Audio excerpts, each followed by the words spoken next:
مساء الخير. معاكم سحر. النهارده اولى حلقات برنامج كلام في كلام من راديو حكايه. وحلقتنا النهارده هنتكلم فيها عن الذكريات. انا طبعا معايا ايه ومعايا خالد، وهبدا مع ايه. قولي لي ايه، ايه هي الذكرى اللي لسه معاكي لغايه دلوقتي من ايام الطفوله، وحابه ان هي تتمني يعني ان هي تكون ترجع تاني وتعيشيها تاني حتى لو مع اولادك؟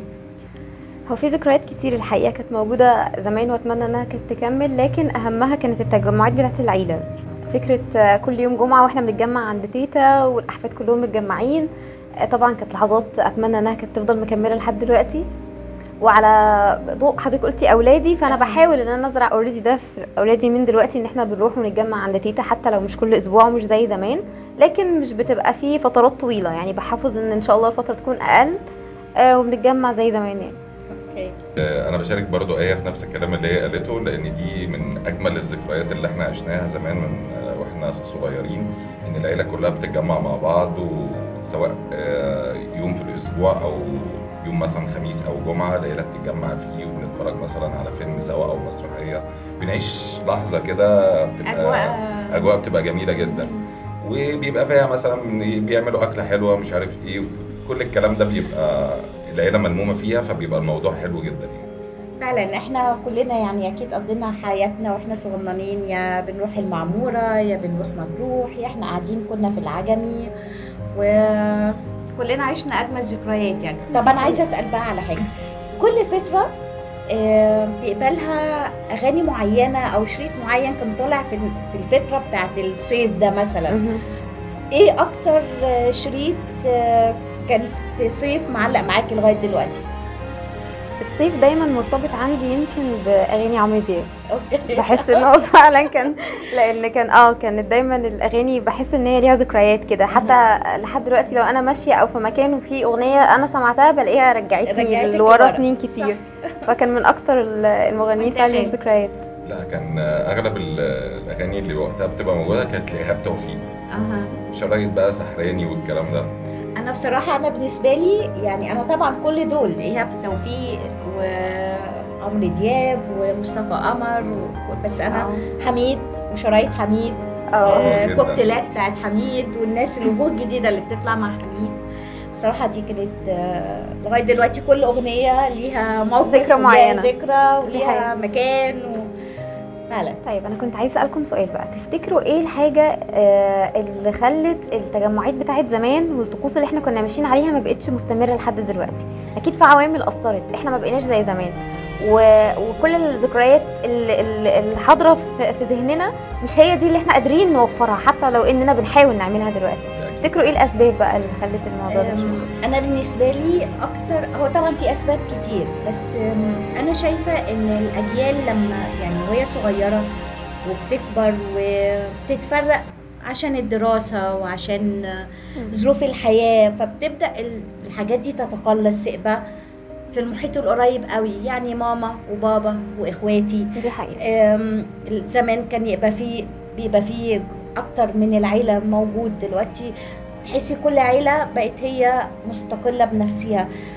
ده رجع لان الظروف اساسا اختلفت، يعني اللي كانوا عايشين مع بعض في مكان واحد ومتعودين بيتقابلوا على طول، دلوقتي ما بقوش عايشين مع بعض في نفس المكان. تفرعت الدنيا وتفرعت المشاغل والظروف فدي حاجه برضو من اللي بتاثر. بس المهم ان حتى لو في الجروب بقى اصغر، بس هي تفضل موجوده لان هي ممكن بعد فتره ترجع تكبر تاني مع جيل تاني. يعني المهم ان الفكره ان تفضل مزروعه في الجيل اللي موجود دلوقتي. خالد ايه رايك؟ انا ببقى شايف ان الموضوع اكتر ان هو ليه علاقه بالسوشيال ميديا.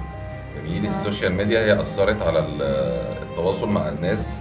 جميل. بدل ما الناس كانت بتزور بعض زمان او بتقرب الناس من بعض ان هم يبداوا يتجمعوا والكلام ده كله، بدات الناس تبعت مسجات وبدات تبعت رسائل. بقى ممكن حد يرد باستيكرات، يرد بلايكات، اللي هو ممكن تتصلي بحد كل فين وفين. خلاص برضو المشكله بقت في الموبايل. كان زمان كل اعتمادنا كان على التليفونات الارضي.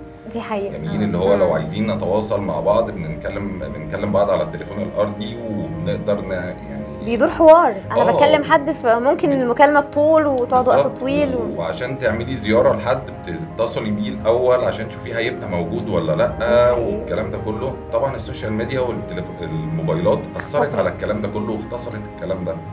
كمان في حاجه كمان فكره فظيعه جدا اتفضل. وفعلا حقيقيه وبتحصل. يعني انا مثلا احنا زمان كنا يعني حاسه ان الموضوع ده مرتبط بالجندرز اللي موجوده. يعني لما كان العيله فيها بنات كتير، البنات دايما مع بعض. اول ما بيبقى في نسبه الولاد اعلى، يعني انا مثلا الجروب عندي ولادي اولاد، انا ذكريات العيد دي انتهت بالنسبه لي يعني من بعد ما كبروا، لان هم اساسا مش موجودين. احنا زمان كنا بنسهر كلنا مع بعض طول في العيد ونفطر مع بعض ونروح نصلي.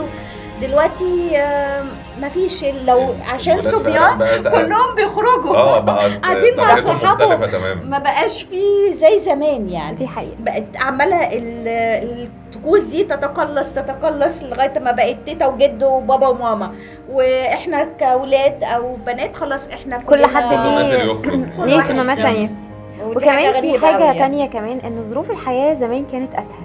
يعني كانت الناس اللي بتشتغل معروف ان الموظف بيخلص شغل الساعه 3، فوقت العصر ده بيبقى وقت الغداء، فخلاص بعد وقت الغداء احنا اوريدي كلنا قاعدين متجمعين، احنا فاضيين لبعض. انما دلوقتي لا، الامور مش كده خالص. هو يعني بقى الشخص الحياه وصعوبه الحياه، ففكره ان العيله تتجمع دي نادرا الحقيقه لما بتحصل. طبعا يا آية وخالد، احنا يعني مغطيناش كل الذكريات وكل الحاجات اللي احنا عشناها واحنا صغيرين، بس انا يعني عموما وانا عارفه ان انتوا كمان نتمنى ان احنا حتى لو على المجتمع الصغير بتاعنا اللي هو دلوقتي انحصر في بابا وماما واخواتي وخلاص على كده، ان احنا نفضل نجاهد ان احنا نرجع الحاجات دي تاني وتبقى عند اولادنا ثابته. على فكره هي ممكن ما تكونش بنفس الكونسبت بتاعنا وبنفس الطقوس، انما هما مع الظروف الجديده هيعملوا هما لنفسيهم طقوس. المهم ان هي تفضل موجوده، ان يبقى عندهم ذكريات. متشكره جدا ليكم آية وخالد، وان شاء الله نتقابل في الحلقه الجايه في موضوع تاني ان شاء الله.